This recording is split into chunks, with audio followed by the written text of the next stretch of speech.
Hey, friendo, Steve here. Hey, Larson. And welcome back to Going In Raw News Brief.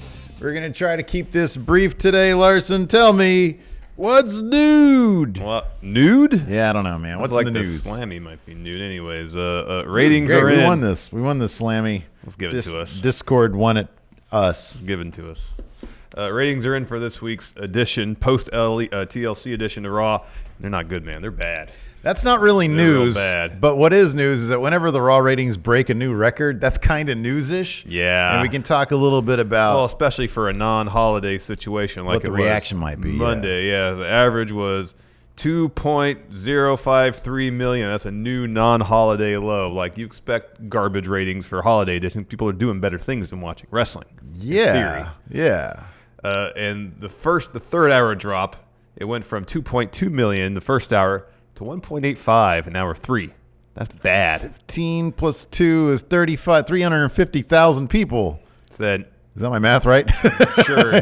No more for me. 350,000 people decided to do something else with their time rather than watch the third hour of Raw. Jeez.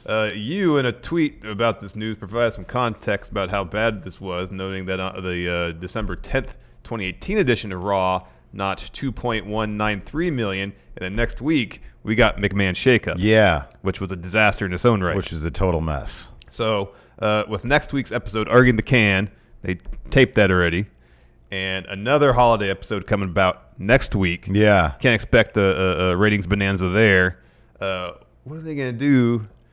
Get these numbers up. Another McMahon Shakeup. It worked perfectly last time. Not really. You know, the sad thing is, I mean, that is... See, Raw doesn't have Baron Corbin to push around anymore. Yeah, you're right about that. But I think it's still a general idea of the WWE product. This is what you do. You have Kevin Owens show up. Okay. I mean, it's got to be in 3 weeks' time. Show up. Yeah. And confront Seth Rollins, say, hey, you're a leader. He gets a whiteboard out. Look at these numbers. Look at these television numbers while you're leader, top guy on Raw. Ideally, at the end of trash. Ideally, at the end of every year, they do a year-to-year comparison on the ratings. Yeah. And just figure out what's wrong. I mean, dude, it's this. Look, man, it's the same old story, and you can't blame this on. I don't think you can blame this on. I don't know, whatever they want to blame it on the micro. You got to blame it on the macro. There is, and also you have to look outside WWE. I think to a certain extent. I mean, I doubt the issues plaguing the NBA and their ratings woes this season are in any way analogous to what's plaguing WWE and why their ratings are in the toilet. But you got to contend, or TV has to contend right now with football at the end of the year, end of the season, playoff spots being determined. Monday night game, I think, got 11 million. Yeah. You got to contend with that. There's just so many different options for entertainment these days. Here's the thing. Okay, so let's take, for example, the current Wednesday Night War landscape. Yeah. And granted, those numbers are not on par with what's happening on main roster, but what do we see happening on NXT and AEW when they have direct competition? It's they step up their game. Like this week, they both know the stakes are high because the following weeks are going to be holiday weeks, and they're not going to be bringing their A game because why would they? AEW's not even doing an episode next week. Exactly right. And so, you know, NXT is leading out. They're basically putting on a takeover light. They have Adam Cole versus Finn Balor kicking off the show. Yeah, and Shayna versus Rhea in the main event. And we'll get to later the AEW card. They announced that it's stacked. Yeah, it's all they're all stacked shows. And so WWE, they need to start acting as if they have competition. And every week, see what they can. Like, there's too many spinning of the wheels. Yeah. And there's too much of this. Hey, let's feature somebody. And then, like Humberto Carrillo, I want to get him emotionally invested in the guy. But then we hear, you know, a month ago when they had an opportunity to give him some good quality wins against AJ Styles. They don't do that. There's too much second guessing and micromanaging. It's the same with Cedric Alexander. It's the exact same thing. He's on main event now. And it's like Vince McMahon has no idea how to build stars. The stars that come in from other places are sort of like AJ Styles. I understand that Vince McMahon saw him as, according to AJ, saw him as a mid-card guy, said, I need a pit bull, and AJ responded. I mean, AJ was a pit bull where he came from. He was also a world champion wherever he went to. He was a world champion wherever he went. You know, that was going to happen. He was probably the most popular wrestler that TNA ever produced. Right.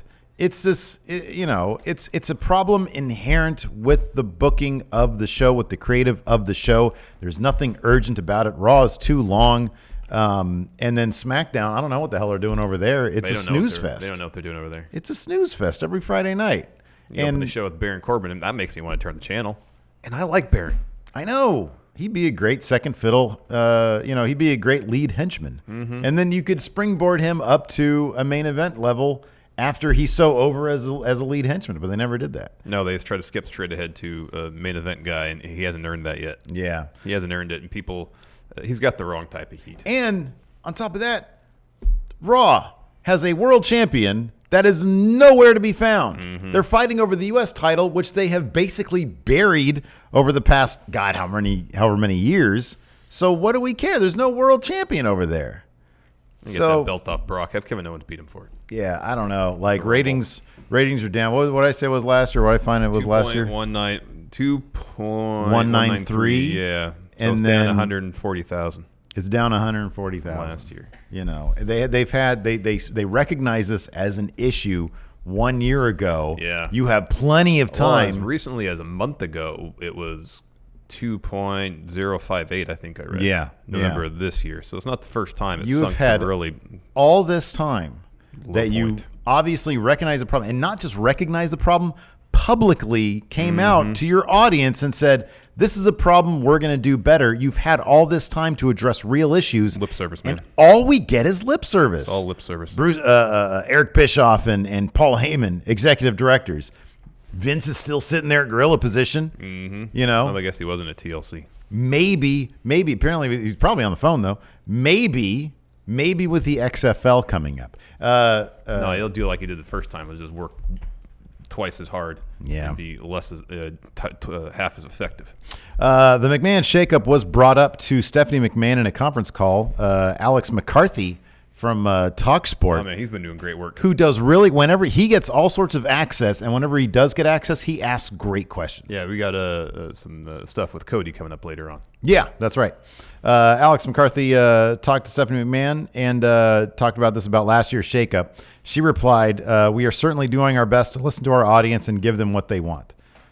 Triple H always does really good. Like he can always take corporate answers and make them sound like they're sincere and nuanced. Granted, this is just reading this, but you can pretty much. She's terrible at that. Yeah, she sounds like everything she says sounds like a press release. Yeah, she did admit though that the last thing people want to see right now is more Stephanie McMahon on TV, which is totally true. It's true. Yeah, pretty much. You can say that pretty much virtually any McMahon. Yeah, pretty much. They've successfully kept Shane McMahon off TV. Yeah, they have.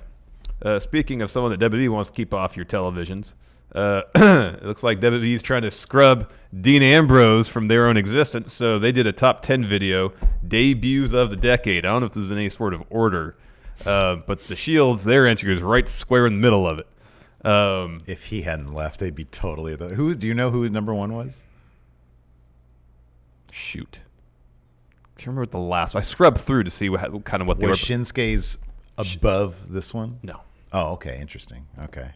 I can't remember. I don't feel like it was in order though, because there was no on our. They should have just made it Jericho, on our top 10 show. Jericho from '99. Our top 10 show. There's 10, 9, 8, 7. Oh, there wasn't that. It's just a lower third with. Anyways, so we compared the two clips of the Shield's debut at Survivor Series 2012 and from this video. Yeah, we went to the actual network where it's pure. It's pure. It's unedited. So what they did, they took audio from the show, re-edited it, and kind of pushed it forward. So when Ryback's getting power bombed through the announce table, it's Michael Cole recognizing who is there committing these attacks against Ryback. Seth Rollins, Roman Reigns. They're from NXT. Oh my God, what are they doing? What are they doing? Omitting Dean Ambrose, his name entirely. And there's a close-up of Dean as he turns around right towards camera. I'm surprised they didn't blur his face. Yeah, I know. I totally did that for the thumbnail. They didn't go that far, but it's so obvious. Maybe they were just confused as to what to call him, Dean Ambrose or John Moxley, and they just decided, let's just leave his name out because we don't want to disrespect him. No, that's not what it is. I really am curious as to petty who in digital, did they actually get in contact? Did they actually get in contact? This is from on high. Come on. Do you think that they did? Yeah. Like, here's the thing: these little videos are so low down the totem pole. I'm not saying that this word got up the executive branch of the company that this video is gonna be done. I'm telling there's an edict.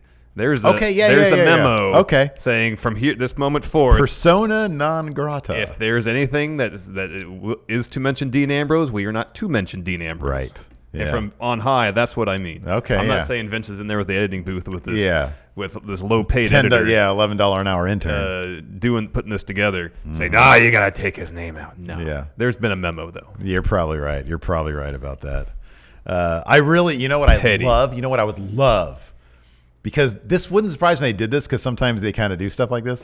Air this on Backstage and get Renee Young's impression of it. That'd be hilarious. Have CM Punk watch this. Oh, it'd be great. It's like, hey, they're not mentioning someone there, Renee. Who's that? And she can say she likes all members of the Shield likes equally. all 2 members of the Shield. Equally. Did you watch Power last night? I watched it last night. Fun episode. It's always fun. It was a long one. It was like I actually watched Marty's promo after Into the Fire. Trying to get some tidbits in terms of where he's going to land.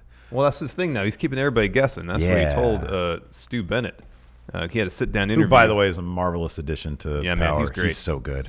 He had a sit-down interview with Stu on Power and spoke about why he showed up at NWA to step up to Nick Aldis at the end of Into the Fire. Transcripts of this are courtesy of Fightful, who do great work. If you're not reading Fightful, if you're not a member of Fightful Select, do it. They're fantastic. They are the fantastic. Very tall Sean Ross Sapp. Enormous. He's what?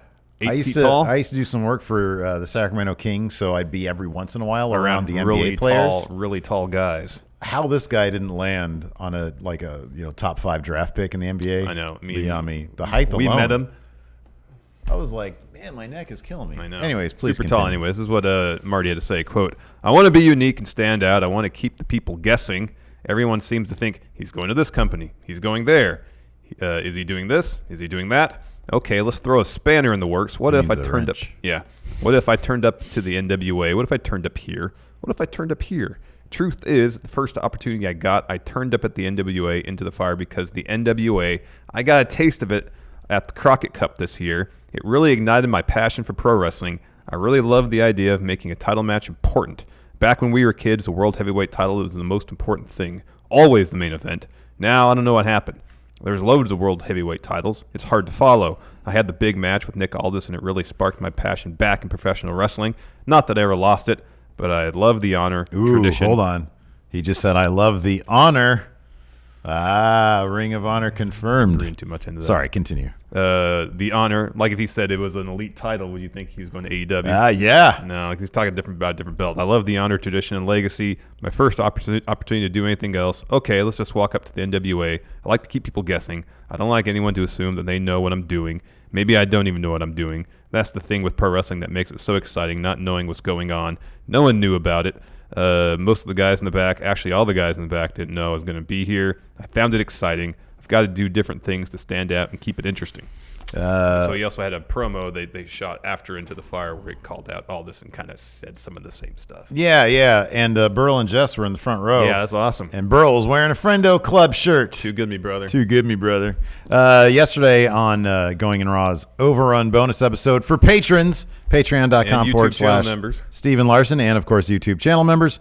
We spoke about Cody's interview with Alex McCarthy. Again, this guy gets all sorts of great access, and he was asked about Marty, and he said this: anything Marty does in the next few weeks or month, I wouldn't look at it as permanent for him.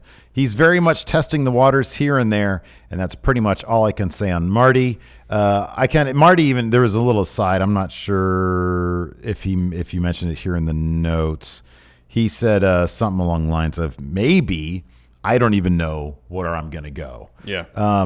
And so it wouldn't surprise me at all if that was a shoot, if that was true. Mm-hmm. I'm sure that Ring of Honor, they probably have an offer that's out there that he knows about that's on the table. Mm-hmm. It wouldn't surprise me if Triple H NXT has an offer on the table. Mm-hmm. And it wouldn't surprise me, of course, if AEW, maybe even NWA actually have offers on the table. Yeah. And he's sort of thinking about what he wants to do. Weighing his options. I don't know if there's going to be another point in his career where he has the amount of leverage that he has currently. He's got a lot of leverage right now. So if he's looking to put himself in the best situation creatively and financially, Now is the time. Mm-hmm, yep. Start having all these people bidding against each other. Exactly. Speaking of a show that's not in the best situation. It's like Storage Wars. Yeah. 205 Live. So the fate of that show has seemingly been in flux, at least for the last year, if not the last 2 years. Yeah, sure. Yeah. And worries about the show's cancellation have only been amplified this year because within the last 2-3 months, at least 2 episodes have been canceled. Yeah. Now, Dave Meltzer is reporting that we can expect 0 new episodes of 205 Live for the remainder of the year. Instead, we're getting a couple of best of editions. Okay, well, there's a little bit of silver lining there. I mean, they like it enough to have best of editions. I mean, they're not ignoring that it exists. They're not pulling a Dean Ambrose with this. It could also be a way of kind of, let's just wrap this up and then 2020. Anyways, there's no indication. There's no word as far as if this is any sort of a foreshadowing or indication they're going to shelf the show or cancel it in 2020. I doubt they even know what they're going to do. Yeah, they don't know. But considering that they're not doing anything new with it this rest of this year, it seems like there's an opportunity here to do something different if they're going to keep it going. Like, start 2020, hit the reset button, do something fresh with it. Start shooting it at Full Sail. Yeah, I know they do NXT dark matches at Full Sail. Mm-hmm. Why not have a couple of 205 matches at Full Sail? Just send them there, man. I mean, just do an hour of 205 before you do NXT. Yeah, NXT is a 2-hour taping. Do an hour of 205. Yep. Get that crowd hot for action, and you're good to right. go. I mean, it's already branded as part of NXT. Yeah, I know. So just make it official. And as we've seen with a 2-hour edition of NXT, there's not really room for a bunch of cruiserweight stories on top of everything else they're doing. Yeah.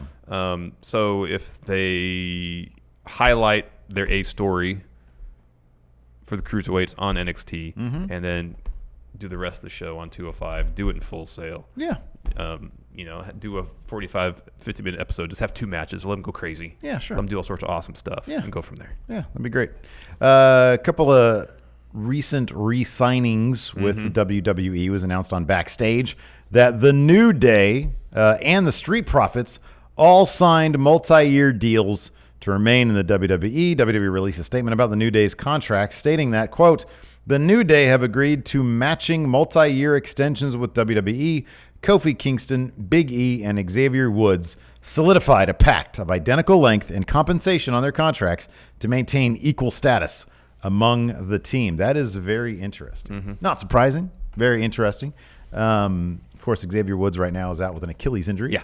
And he actually responded to a report that Wrestle Talk had reporting on something that Raja had. That he was ahead of schedule for his rehab, right? And he responded by saying, that's interesting. It's not true, but it does show who I've planted info with and how much I can trust them. Wow. He is telling different people he knows different dates. That's interesting. This is The Departed. Yeah. That's what this is. He's sniffing out the rats. Yeah, man.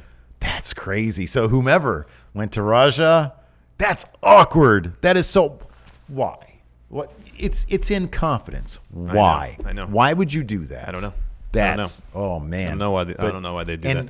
On top, you think you're going to outsmart Xavier Woods? No way, man. He's got doesn't a PhD. Doesn't he have a PhD? And Yeah. PhD is in his Twitter handle. I don't think you're allowed to have PhD in your Twitter handle unless you have a PhD. Well, I think you can put whatever you want in your Twitter handle. Agree to disagree. I could put Dr. Ann Larson. I mean, am I going to be sued for that? No, I'm not going to have my Twitter taken away from me. No. He talked about his rehab on the last edition of Field of Power, and he's like, I don't know, I'm coming back. Yeah. I don't know. Yeah. It's still too early to tell. Why would anybody think that that's not a shoot? I don't know. Because he's uncertain about it. A lot of the episodes talk about injuries and the physical and maybe more so mental impact of them.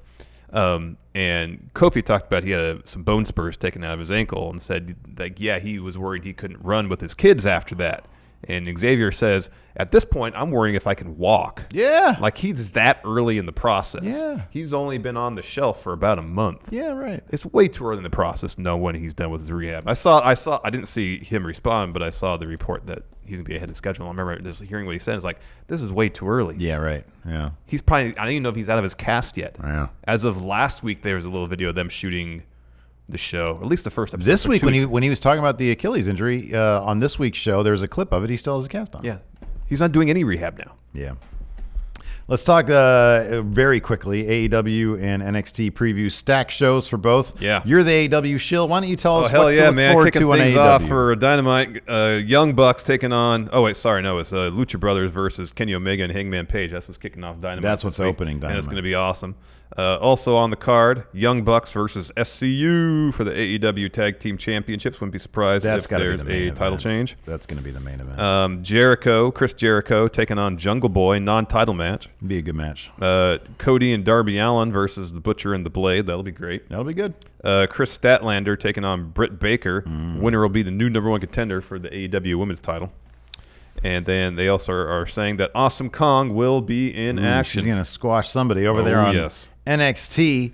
Opening the show, Adam Cole Bebe versus Finn Balor for the NXT title. That should be a killer match. It'll be good, but we have a wonk finish. And Rhea Ripley versus Shayna Baszler for the NXT Women's title. That is totally changing hands tonight. I'd be surprised. That should be very exciting. Yeah, looking forward to tomorrow to talk about all that stuff. And then also there's these little bits. What's next for NXT Cruiserweight Champion Angel Garza? So we're going to find that out apparently. Live sex show, maybe. I don't know. Will NXT UK continue to impress ahead of Worlds Collide? So we're going to get another showcase match with somebody from NXT UK. Might not mean anything, but it should be a fun match anyways. So that's it for the news brief. Yep. This is a bit of a longer one. It's a news brief. Thanks, everybody, for tuning in. We do appreciate it. Till next time, we'll talk to you later. Goodbye. Hit that like button. Smash it. Smash that like button. Smash it. And then hit the notify bell as well. Thanks for tuning in. Talk to you later. Goodbye.